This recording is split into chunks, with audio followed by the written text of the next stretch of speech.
Hello बच्चों, उम्मीद है आप काफी अच्छे होंगे। आज हम लोग वेव ऑप्टिक्स का पूरे चैप्टर का रिवीजन 30 मिनट के अंदर करने वाले हैं। शुरू से अंत तक पूरा वीडियो देखिएगा जिससे कोई भी टॉपिक आपसे स्किप ना हो। बहुत ध्यान से देखिएगा। और वेलकम टू अरविंद एकेडमी। मैं हूं Arvind sir. Arvind academy channel को सुपर इजी फिजिक्स के लिए सब्सक्राइब करना मत भूलिएगा। चलिए स्टार्ट करते हैं। ये रहा wave optics with in 30 minutes. कई बच्चों को रहता है कि जो आप पढ़ा रहे हैं सर उसका पीडीएफ मिल जाए तो अच्छा है। तो बहुत आसानी से यानी डाउनलोड कर लीजिए अरविंद एकेडमी ऐप बेटा। उसके बाद उसके स्टोर सेक्शन में जाइएगा। यहाँ पर क्लास 12 फ्री पीडीएफ नोट्स दिखेंगे। यहाँ पर जितनी भी पीडीएफ है वो सारी अनलॉक हैं। क्लिक करके डाउनलोड कर लीजिएगा और अपनी पढ़ाई के लिए इस्तेमाल कर लीजिएगा। आपके लिए अरविंद एकेडमी टेलीग्राम चैनल है बेटा। यहाँ पर मैं आपको गाइडेंस और अपडेट देता हूँ जिससे कि जो मेहनत आप कर रहे हैं उसका 100% रिजल्ट आपको मिल सके। और बड़ी इंपॉर्टेंट इंफॉर्मेशन मैंने आपके लिए श्योर शॉर्ट क्वेश्चन पीसीएम ऐसे ही क्वेश्चन बोर्ड्स में आएंगे। श्योर शॉर्ट पीसीबी ऐसे ही क्वेश्चन बोर्ड्स में आएंगे। साथ में फिजिक्स, केमिस्ट्री, मैथ्स, बायोलॉजी अलग अलग और पीसीएम भी एक साथ के भी श्योर शॉर्ट क्वेश्चन हैं। ये श्योर शॉर्ट क्वेश्चन ऐसे ही क्वेश्चन बोर्ड्स में आएंगे। ऐसा मैं क्यों कह रहा हूं? क्योंकि ये पिछली 10 साल की ट्रेंड एनालिसिस पर बेस्ड है और साथ में मेरे 25 साल का टीचिंग एक्सपीरियंस इसमें लगा हुआ है। तो मैं ये नहीं कहता कि डिट्टो कॉपी पेस्ट हो जाएगा, पेपर नहीं आउट कराया है, लेकिन आएंगे इसी टाइप के क्वेश्चन। और अच्छी बात क्या है कि 20 से 25 क्वेश्चन पर चैप्टर है, आसानी से आप लगा सकते हो बेटा। फुली सॉल्व है, सोल्यूशन के लिए कहीं भगदड़ मचेगी नहीं, भागने की जरूरत नहीं है। और 100% बोर्ड टारगेटेड क्वेश्चन है, तो आपको वैसे ही क्वेश्चन मिलेंगे जैसे एग्जामिनेशन में आते हैं। और खुशखबरी क्या है कि जहां पर फिजिक्स कोर्स का इन्वॉल्वमेंट है पीसीएम या पीसीबी में, वहां पर आपको एनसीईआरटी वीडियो सॉल्यूशंस पूरी क्लास 12 फिजिक्स का एक्सरसाइज और एग्जाम्पल्स के वीडियो सॉल्यूशन मैंने सुपर इजी लैंग्वेज में रिकॉर्ड किए हैं, वो मैं इसके साथ आपको दे रहा हूं। अगर आप मेहनत करने की ठान चुके हैं तो श्योर शॉर्ट क्वेश्चन लगा लीजिए। उसके बाद आप क्लास 12 फिजिक्स का जो एनसीईआरटी है जो इस कोर्स में मौजूद है उसको भी देख लीजिएगा, तो आपको बहुत अच्छा प्रिपरेशन हो जाएगा। श्योर शॉर्ट रिजल्ट आना पक्का है। तो धांसू रिजल्ट के लिए श्योर शॉर्ट क्वेश्चन लगाइए। श्योर शॉर्ट क्वेश्चन जो बच्चे लेना चाहते हैं वो अरविंद एकेडमी ऐप को डाउनलोड कर लीजिए। उसके स्टोर सेक्शन में जाइएगा, वहां पर कई हेल्पफुल कोर्स आपको दिखाई पड़ेंगे आपकी प्रिपरेशन के लिए, और शॉर्ट शॉर्ट क्वेश्चन भी वहीं दिखेगा। लेकर अपनी पढ़ाई को आगे बढ़ा सकते हैं। चलिए, जिस वजह से वीडियो बन रहा है पढ़ाई के लिए, करते हैं चालू। तो वेव फ्रंट्स की बात करते हैं। वो सारे पॉइंट्स मीडियम के जो सेम फेज में ऑक्सीलेट कर रहे होते हैं उनको हम बोलते हैं वेव फ्रंट। ये इंपॉर्टेंट डेफिनेशन है बेटा।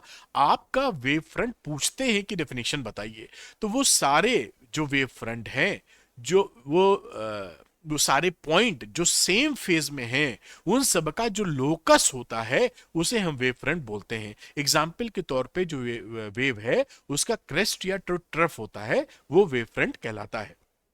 अब देखिए, different types of wave front होते हैं। जैसे कि पॉइंट सोर्स से स्फेरिकल वेव फ्रंट बनता है। ये देखिए स्फेरिकल है, तो पॉइंट सोर्स जैसे कि बहुत छोटा सा बल्ब ले लीजिए, वहां से प्रकाश निकल रहा है, तो वो क्या हो जाएगा? Spherical wave front. अगर लीनियर सोर्स है, लीनियर सोर्स का मतलब जैसे समझ लीजिए मोटे तौर पे ट्यूबलाइट।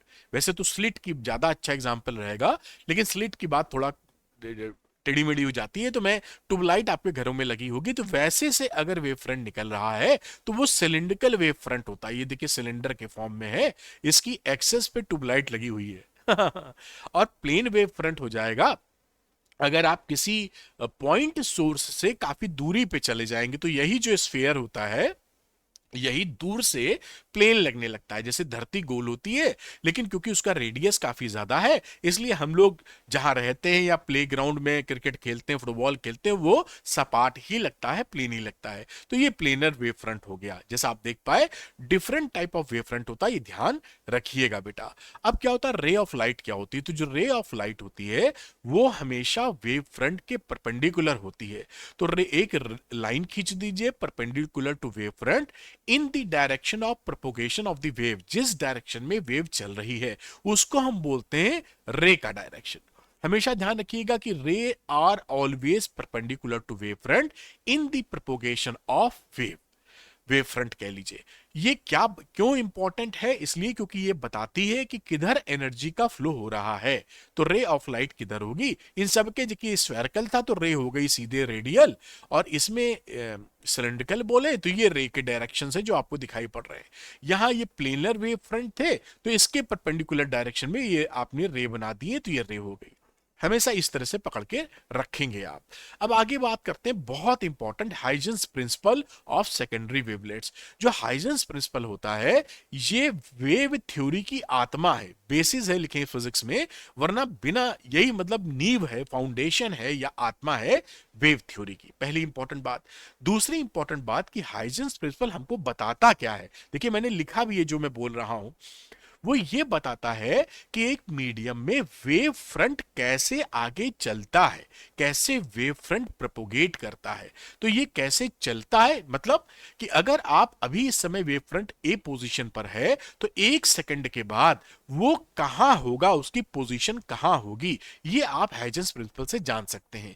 हाइजेंस प्रिंसिपल को तीन पार्ट में तोड़ लीजिए तो सरलता से समझ में आ जाता है। पहला हाइपोथेसिस या पॉइंट क्या हाइजेंस आप बताते हैं कि अ, जो कि वेव फ्रंट होता है, यानी जैसे यहां एग्जांपल के तौर पे ये ए बी एक वेव फ्रंट है, ये देखिए ए लिखा हुआ है और ये पूरा देखिए ए बी वेव फ्रंट है। इसमें जितने भी पॉइंट पाए जाएंगे इस वेव फ्रंट पर वो न्यू डिस्टरबेंस की तरह काम करते हैं, न्यू सोर्स ऑफ डिस्टरबेंस की तरह काम करते हैं, और उनको हम बोलते हैं सेकेंडरी वेव्स या वेवलेट्स। आप समझ पा रहे हैं ना? ये जो वेव फ्रंट थी इसके सारे, यहां तो दिखाने के लिए चार छह दिखाए क्योंकि सारे दिखाए नहीं जा सकते, ये सारे के सारे न्यू डिस्टरबेंस की तरह काम करेंगे, और इनको, इनसे निकलने वाली जो वेव्स होंगी उनको बोलेंगे सेकेंडरी वेव्स या वेवलेट्स। अब ये जो सेकेंडरी वेवलेट्स होती हैं जो इन नए डिस्टरबेंस से निकल रही हैं, वो चारों दिशाओं में समान रूप से प्रोपोगेट होती हैं, तो spread out in all direction with the speed of light. Speed of light के स्पीड से हर दिशा में फैलती हैं या प्रोपोगेट होती हैं। अब अगर हमें नया वेव फ्रंट चाहिए किसी पर्टिकुलर टाइम टी के बाद, तो हम क्या करेंगे, उतने समय बाद हम हमें जो डिस्टरबेंसेस वाले पॉइंट मिल रहे हैं उसका फॉरवर्ड एनवेलप खींच देंगे, या जो नई डिस्टरबेंस मिल रही हैं, जो नए पॉइंट्स मिल रहे हैं आफ्टर टाइम टी, उसका हम कॉमन टेंजेंट खींच देंगे। तो ये हमारा बन जाएगा secondary wavelet, secondary wave front. अभी मैं बताता हूं कैसे बनाना है। और टेंजेंशियल, फॉरवर्ड एनवेलप का मतलब क्या होता है, tangential surface in the forward direction. ये देखिए ए बी थी, ये टी टाइम बाद ये सी डी बन गई। ये कैसे सी डी बन गई ये मैं अभी आपको एक्सप्लेन कर देता हूं तो ये ज्यादा अच्छा समझ में आ जाएगा। मान लीजिए ये ए बी था वेव फ्रंट टी टाइम पर, और उसके एक सेकंड बाद या टी टाइम बाद हम जानना चाहते हैं कि ए बी वेव फ्रंट कहां पहुंचा होगा।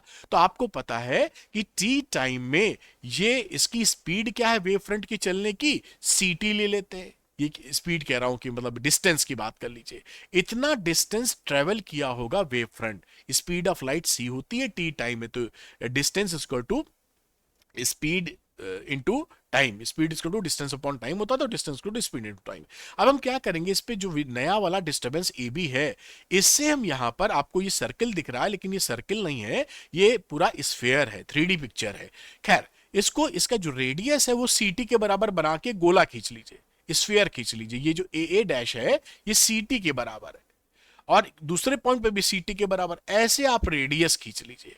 और जिस दिशा में ये आगे बढ़ रहा है, इन सब गोलों की उस दिशा में फॉरवर्ड, फॉरवर्ड का मतलब जिस दिशा में बढ़ रहा है, पीछे वाला नहीं, जिस दिशा में आगे बढ़ रहा है, वो हमने देखिए सी डी एक कॉमन टेंजेंट खींच दी है।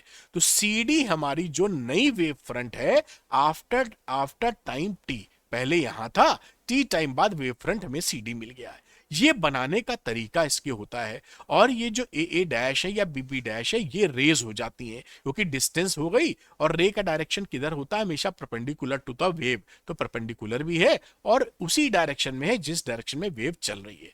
और ये एक स्फेरिकल वेव थी, ये प्लेनर वेव है। तो मैंने समझा दिया कि आप कैसे नई वेव फ्रंट बनाएंगे। बहुत सिंपल सी बात है, आप पॉइंट लेकर गोला खींच लीजिए, सीटी के रेडियस का सारे गोलों का कॉमन टेंजेंट खींच दीजिए, दैट्स ऑल।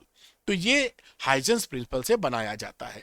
अब अगली बात करते हैं reflection on the basis of wave theory. ये बहुत इंपॉर्टेंट है, रिफ्लेक्शन एंड रिफ्रैक्शन।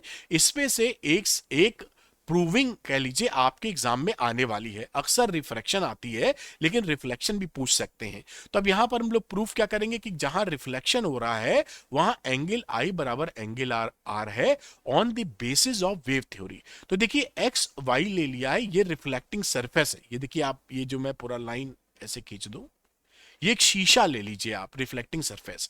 और यहां पर एक वेव फ्रंट, जो इंसिडेंट वेव फ्रंट है, ये ए बी है। ये मैं सब पे लाइन नहीं खींच रहा हूं वरना भसड़ हो जाएगी। तो ए बी एक हमने प्लेनर वेव फ्रंट ले ली इजी रखने के लिए। ये जो एस बी है ये रे है, क्योंकि रे हमेशा परपेंडिकुलर होती है वेव फ्रंट के। अब ये नॉर्मल से, जो बी पर नॉर्मल है, उससे एंगल आई बना रही है रे। बढ़िया। अब ये एंगल आई है पूरा 90 है, तो ये हो गया 90 माइनस आई बेटा, इतना एंगल। और ये एंगल कितना होगा, क्योंकि ये पूरा 90 है, ये नॉर्मल था सरफेस से, तो ये 90 माइनस आई है, तो ये एंगल कितना बचा, दैट इज अगेन आई, क्योंकि 90 में से 90 माइनस आई घटा दोगे तो ये एंगल आई है, तो ये एंगल भी आई होगा, ये आपको मालूम है। अब क्या होगा, ये यहां पे टकरा गया वेव फ्रंट। ये अभी वेव फ्रंट का जो पॉइंट है ये नहीं टकराया है। तो सपोज मान लेते हैं कि ए से लेकर सी तक इसके सारे लगातार जो प्रोग्रेसिवली सारे पॉइंट टकराएंगे, रिफ्लेक्टिंग सरफेस थे। तो ए जो पॉइंट है वो सी पर टकराने में जो वक्त लेता है, मान लीजिए टी टाइम लेता है। ए जो है सी तक पहुंचने में टी टाइम लेता है। तो कितना डिस्टेंस चला है, सी टी के बराबर, क्योंकि सी होती है speed of light, distance equal to speed into time. तो ये AC हो गया डिस्टेंस CT के बराबर। अब B पॉइंट पर हम क्या करेंगे, CT रेडियस के बराबर एक स्फीयर खींचेंगे। ये बेसिकली आर्क दिख रहा है क्योंकि 2D पिक्चर है, लेकिन असल में ये स्फीयर होता है। तो ये एक आर्क हमने, ये BD जो है ये भी CT के बराबर खींच लिया ऐसे, ये आर्क। और इस पर C से हमने टेंजेंट ड्रॉ कर दिया। ये जो टेंजेंट ड्रॉ किया है ये रिफ्लेक्टेड वेव फ्रंट हो गया हमारा। क्यों, क्योंकि ये रे की डायरेक्शन है, क्योंकि ये तो भाई इसका रेडियस है ना, तो हमेशा नॉर्मल होगा। तो इसके परपेंडिकुलर डायरेक्शन में ये वेव फ्रंट मिल गई, तो ये रिफ्लेक्टेड वेव फ्रंट है। अब यहां पर इसकी जो रे जा रही है, अगर इस नॉर्मल से एंगल आर बना रही है, तो उसी तरह ये हो जाएगा 90 माइनस आर, और ये एंगल बचेगा आर। तो ये आर और ये आर सेम है। अब हमें ये आई और आर को करना है प्रूफ। आइए करते हैं। तो B D is equal to A C is equal to C T by construction. ये जो हमारा बी डी था, बी डी और AC था, AC, ये कंस्ट्रक्शन करके हमने CT के बराबर बना दिया है। दोनों इक्वल था तो दोनों इक्वल कर दिया। अब हम दो ट्रायंगल लेते हैं ABC एंड DCB, इसमें कॉन्ग्रुएंसी प्रूफ करेंगे। तो ABC और फिर यहां पे आपने पकड़ा DCB, ये दो ट्रायंगल हमने लिए। देखिए दोनों में 90 डिग्री का एंगल है, तो BAC, ये जो एंगल है BAC 90 डिग्री है और CDB भी 90 डिग्री है। RHS क्राइटेरिया लग जाएगा। अब दोनों में 90 90 आ गया, और हाइपोटेन्यूज कॉमन है BC दोनों में। देखिए BC कॉमन है दोनों ट्रायंगल में, है ना। और साथ में एक साइड, ये जो BD है ये AC के बराबर है बाई कंस्ट्रक्शन, तो RHS क्राइटेरिया लग गया, और इससे दोनों ट्रायंगल कॉन्ग्रुएंट हो गए। अब जब दो ट्रायंगल कॉन्ग्रुएंट हो जाते हैं तो उनके CPCTC से congruent parts of congruent triangles are congruent. तो यहां पर जितने, यानी ये एंगल आई बराबर एंगल आर हो गया, यानी एंगल ABC जो कि ABC ये एंगल बराबर DCB ये एंगल बराबर, ये एंगल क्या थे, आई और आर थे, हेंस प्रूव्ड। तो मैंने प्रूविंग भी करा दी है क्योंकि ये इंपॉर्टेंट बहुत है, reflection on the basis of wave theory. अब इसी का हम लोग करते हैं refraction on the basis of wave theory. यहां पे रिफ्रैक्शन हो रहा है, और ये मैंने केस माना है जब ये रे रेयरर से डेंसर मीडियम में जा रही है। ठीक, अब प्रूफ करना है साइन स्नेल्स लॉ प्रूफ करना है। Sine i upon sine r is equal to V1 upon V2, और रिफ्रैक्टिव इंडेक्स है refractive index of medium 2 with respect to 1। ये हमको टू प्रूफ यानी प्रूफ कर देंगे, तो refraction on the basis of wave theory proof हो जाएगा। आइए इस डायग्राम को समझ लेते हैं। एक इंसिडेंट वेव फ्रंट जो कि BA, ये देखिए B, ये जो दो मीडियम थे ना, उनका इंटरफेस XY है, यानी सेपरेटिंग मीडियम की जो लाइन है ये XY है, ये आपको दिख रही है। और यहां पर इंसिडेंट वेव फ्रंट हो गया AB बेटा। अब आपको जैसा पीछे भी बताया था कि ये रे हो गई ऐसे, रे तो हमेशा 90 डिग्री पर होती है, वेव फ्रंट से प्रोपोगेटिंग डायरेक्शन में 90 डिग्री बन गई। अब क्या होगा कि ये पार्ट ए पॉइंट तो टकरा गया है और ये दूसरे मीडियम में घुसने को तैयार है, लेकिन अभी तो पॉइंट बी पहले ही मीडियम में यानी रेयर मीडियम में। तो मान लेते हैं ये बी पॉइंट सी तक पहुंचने में टी टाइम लेता है। अब टी टाइम लेता है तो रेयर मीडियम में स्पीड ऑफ लाइट है v1 और डेंसर मीडियम में हमने स्पीड ऑफ लाइट ले ली है v2। तो इसमें कितना डिस्टेंस ये चलेगा bc, v1 इंटू टी के बराबर। तो यानी b से लेकर c तक की जो डिस्टेंस है वो v1 इंटू टी के बराबर है। अब उतने ही टाइम टी में ये इसके अंदर घुस चुका है, तो कितना डिस्टेंस चलेगा v2 इंटू टी, क्योंकि भाई स्पीड बदल चुकी है इसकी। तो v2 इंटू टी का हम क्या करेंगे, एक आर्क, बेसिकली आर्क नहीं है ये, हेमीस्फीयर है या स्फीयर भी बोल सकते हो, लेकिन ये 2D पिक्चर है इसलिए आर्क बनाया है और C से हमने एक टेंजेंट ड्रॉ कर दी है इसके ऊपर। तो ये D पॉइंट पे मीट कर रहा है और ये CD हमारी रिफ्रैक्टेड वेव फ्रंट हो गई। अब ये जो रे जा रही थी, रिफ्रैक्टेड रे जिसे आप बोलोगे, ये मान लीजिए एंगल आर बना रही है नॉर्मल से।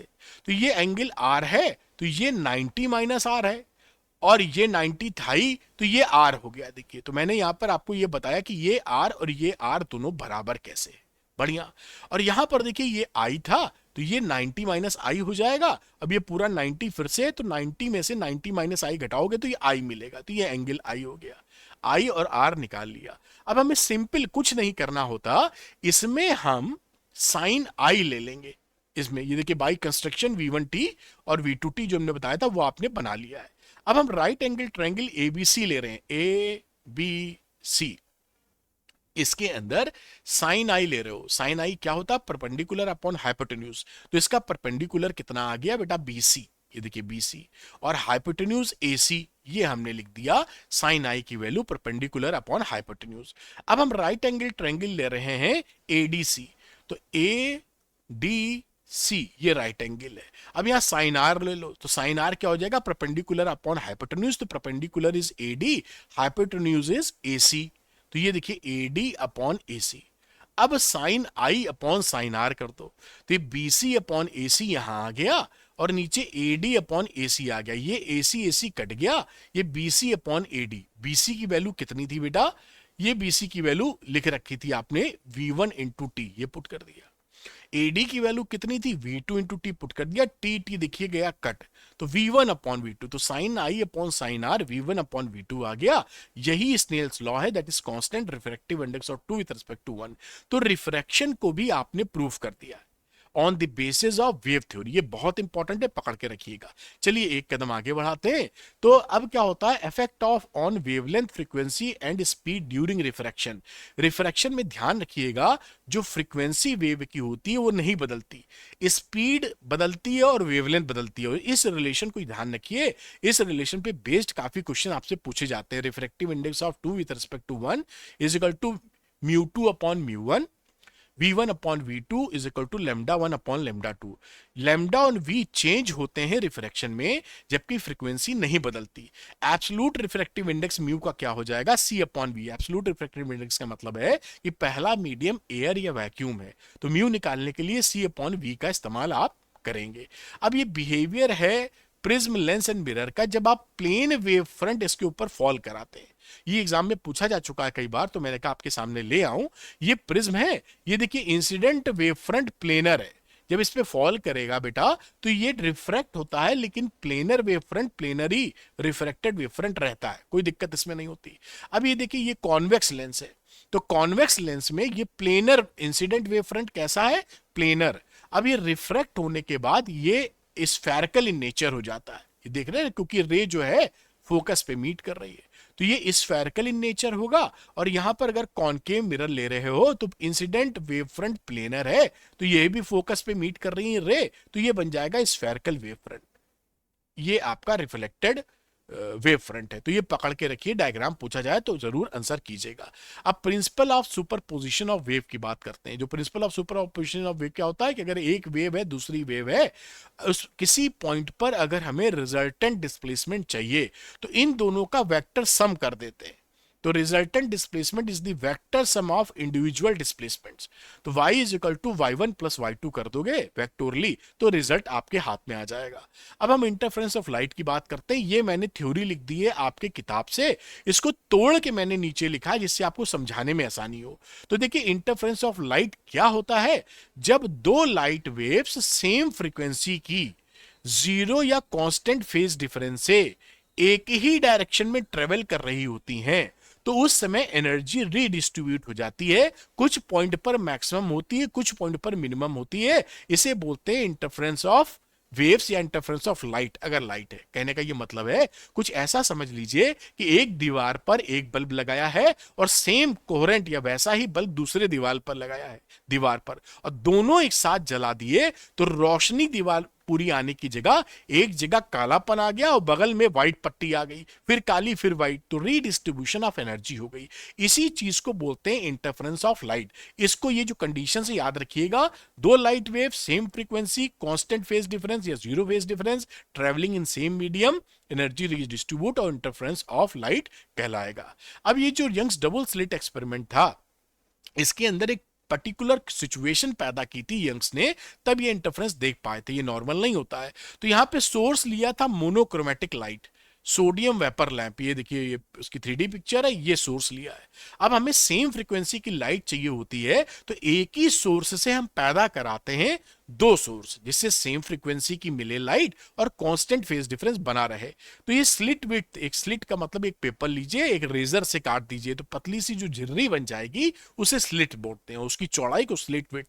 तो ये सोर्स वाले की जो स्लिट विड्थ है वो 1 मिलीमीटर ली, उससे आगे और कागज रखा कह लीजिए, वो 10 सेंटीमीटर दूर रखा, और ये इसकी स्लिट विड्थ ली 0.3 मिलीमीटर, और दो स्लिट्स बनाई थी, 2 मिलीमीटर का डिस्टेंस रखा। फिर इससे जो स्क्रीन है वहां पर हमने देखा तो यहां पर एक जगह सेंटर में ब्राइट मिली पट्टी और ये डार्क मिली, फिर ब्राइट मिली फिर डार्क मिली। इस तरह से रीडिस्ट्रीब्यूशन ऑफ एनर्जी हो गया, यानी इंटरफेरेंस फ्रिंजेस देख पाए।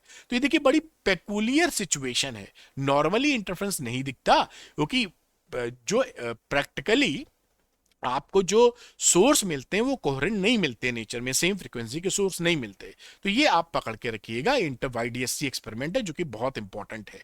अब क्या होता है कि वाईडीएससी जब इसमें स्क्रीन में कहां पर इंटेंसिटी कितनी होगी ये पता करना है। तो देखिए ये एम्पलीट्यूड है, इंटेंसिटी भी देखेंगे कहां पर कम है ज्यादा है रोशनी चमक।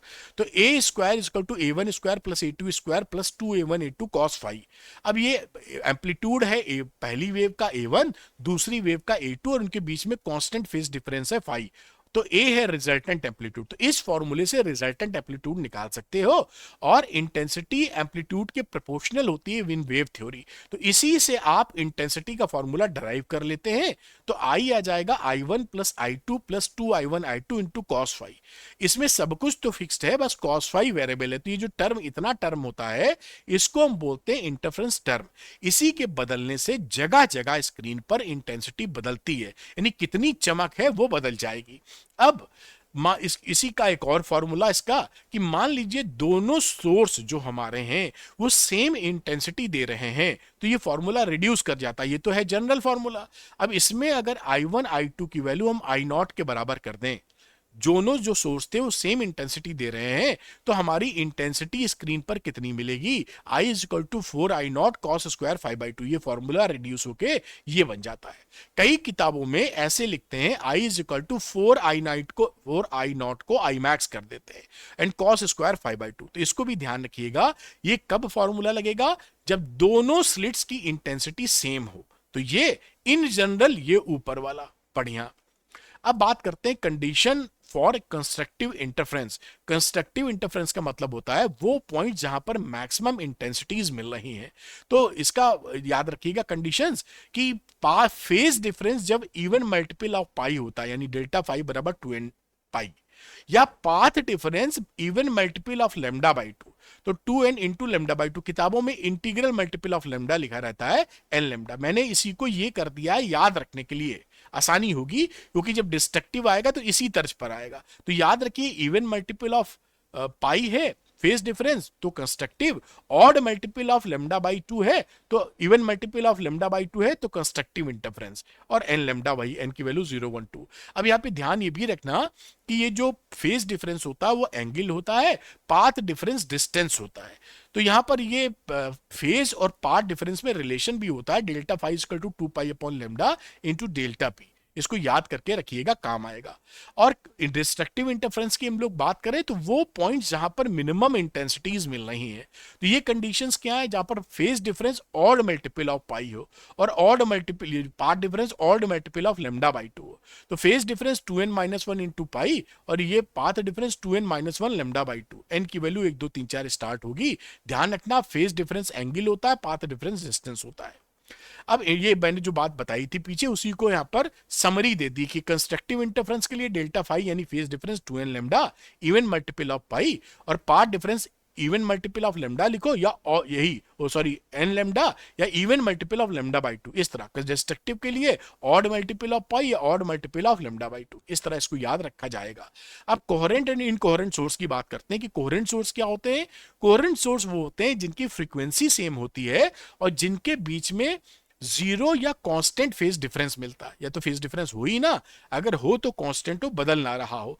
इनकोहेरेंट सोर्स क्या होते हैं, जिसका कांस्टेंट फेज डिफरेंस ना हो या डिफरेंट फ्रीक्वेंसी सोर्स हो। तो कोहेरेंट इनकोहेरेंट का फर्क। अब need of coherent sources for interference, interference के लिए कोहेरेंट सोर्सेस की जरूरत ही क्यों पड़ती है, वो यहां पर मैंने समझाया, आपसे पूछते हैं।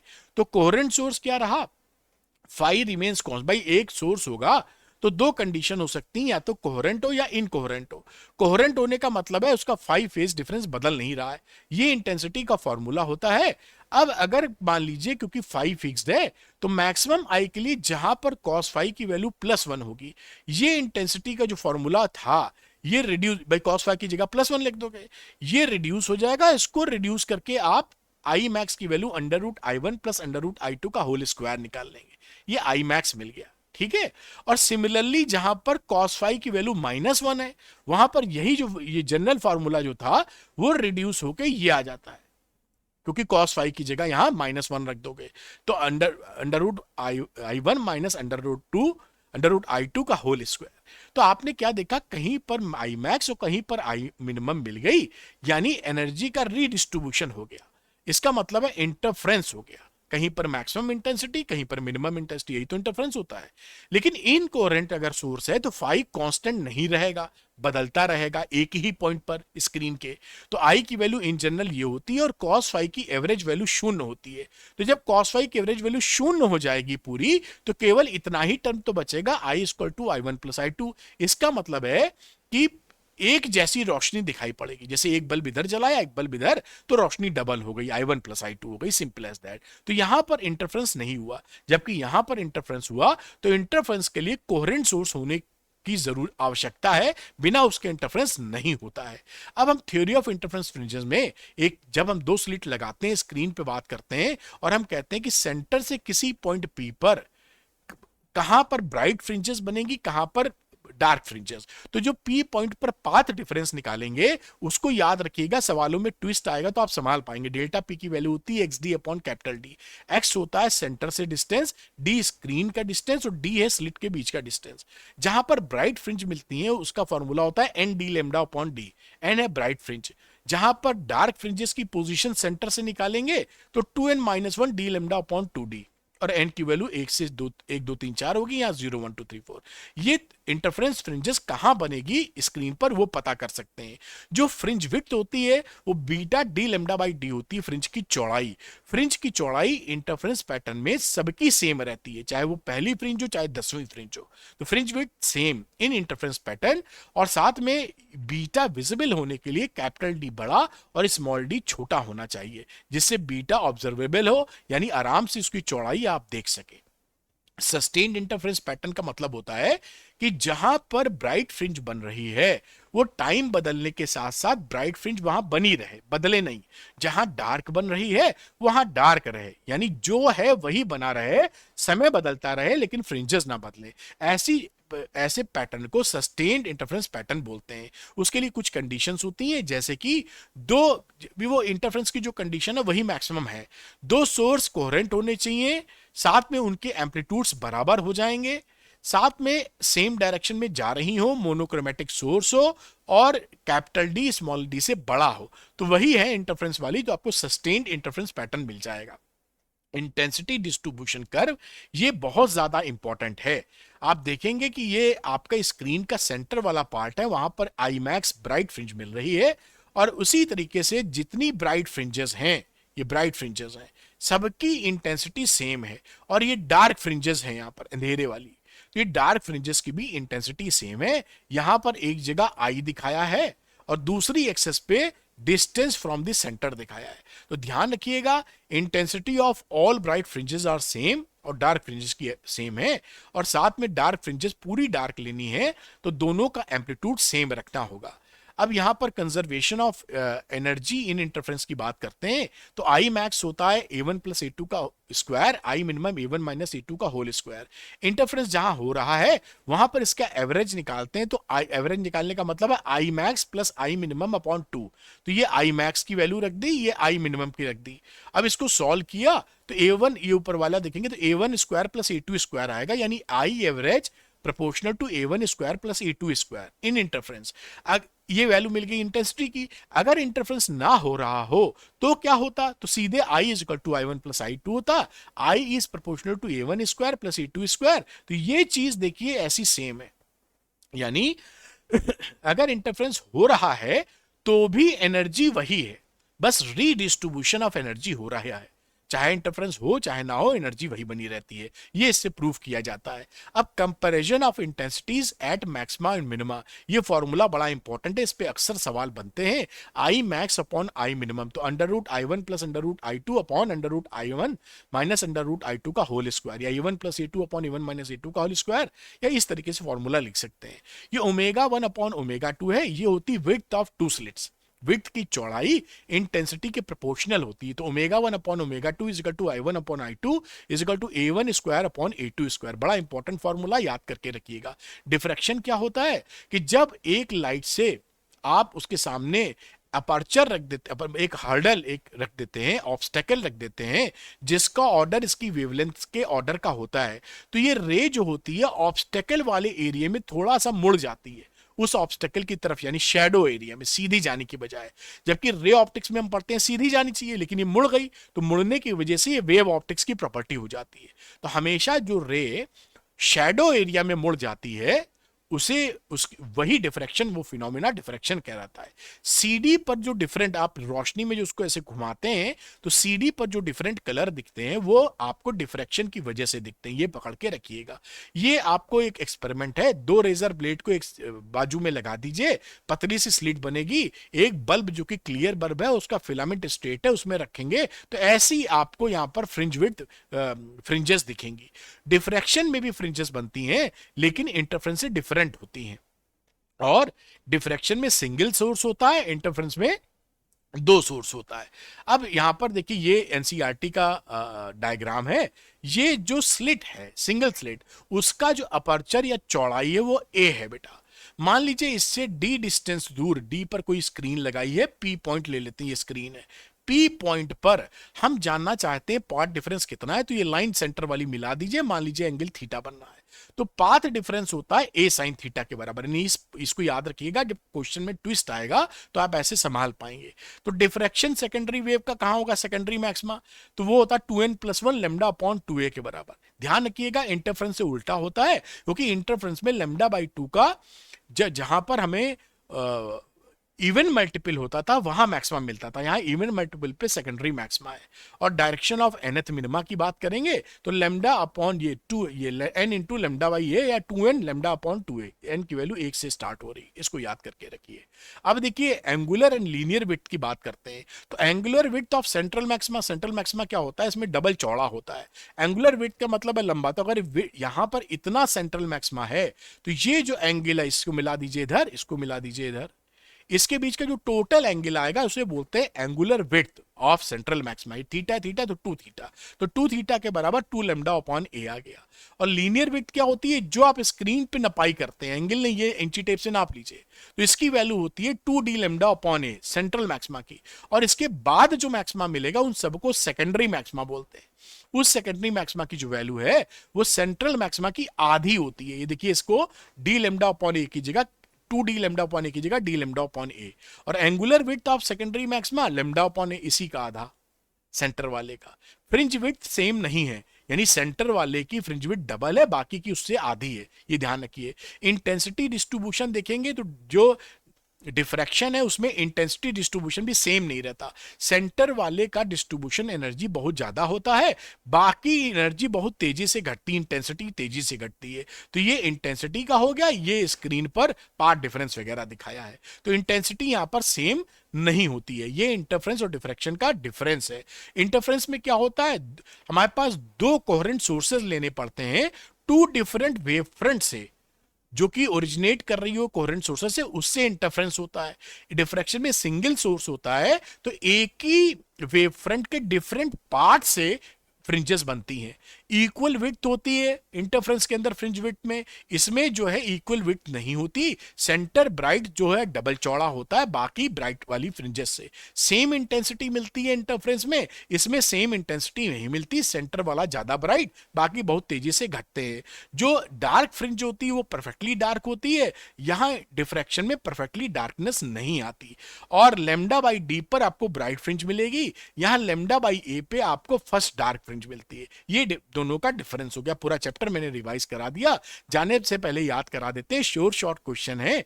ऐसे ही क्वेश्चन बोर्ड्स में आएंगे पीसीएम के, इसी तरह पीसीबी के, और फिजिक्स केमिस्ट्री मैथ्स बायो के अलग अलग भी हैं, और पीसीएम भी एक साथ भी है। ऐसे ही क्वेश्चन बोर्ड्स में आएंगे। ऐसा क्यों बोल रहा हूं, क्योंकि 10 साल की ट्रेंड एनालिसिस और 25 साल का टीचिंग एक्सपीरियंस है, तो ऐसे ही क्वेश्चन मैंने छाटे हैं जिस टाइप के क्वेश्चन बोर्ड्स में आपको मिलेंगे। और 20 से 25 क्वेश्चन पर चैप्टर है, आसानी से सॉल्व कर सकते हैं, फुली सॉल्व है, सोल्यूशन के लिए भटकना नहीं है, और 100% बोर्ड टारगेटेड क्वेश्चन यानी ऐसे ही आपको मिलने वाले हैं। और खुशखबरी क्या है कि जहां पर फिजिक्स का इन्वॉल्वमेंट है वहां पर मैंने एनसीईआरटी वीडियो सॉल्यूशंस, पूरी क्लास 12 फिजिक्स जो एनसीईआरटी है, एक्सरसाइज और एग्जांपल्स के वीडियो सॉल्यूशंस रिकॉर्ड करके सुपर इजी लैंग्वेज में आपको प्रोवाइड कर दिए हैं, तो आप उसको देख सकते हैं। श्योर शॉर्ट भी लगाइए, और थोड़ी मेहनत करने की इच्छा हो तो इसको भी आप देख लीजिए।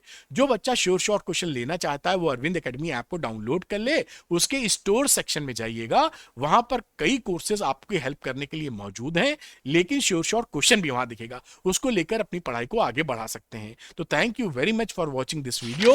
अरविंद एकेडमी चैनल को सब्सक्राइब करना मत भूलिएगा। Thank you, good luck to you, bye बेटा।